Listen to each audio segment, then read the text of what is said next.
First exhaust, Magnaflow dual exhaust. So I know what you're saying, hunk of junk with a big motor. Well, you're right. So in 2006, I gave it a huge makeover. After 9 coats of clear, here it is. This is the power plant. It's 455 bored to 468, a 7.6 liter after bore with dug headers, 3-speed race ready transmission, Edelbrock intake, Edelbrock carburetor. Alright, let's listen what it sounds like with open headers. And after these videos, let me know which one sounds the best.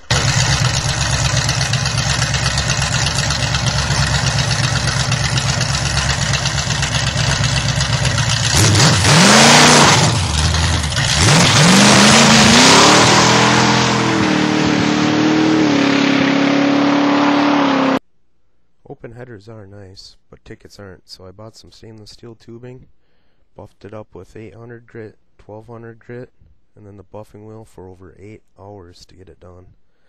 Let's see what this sounds like.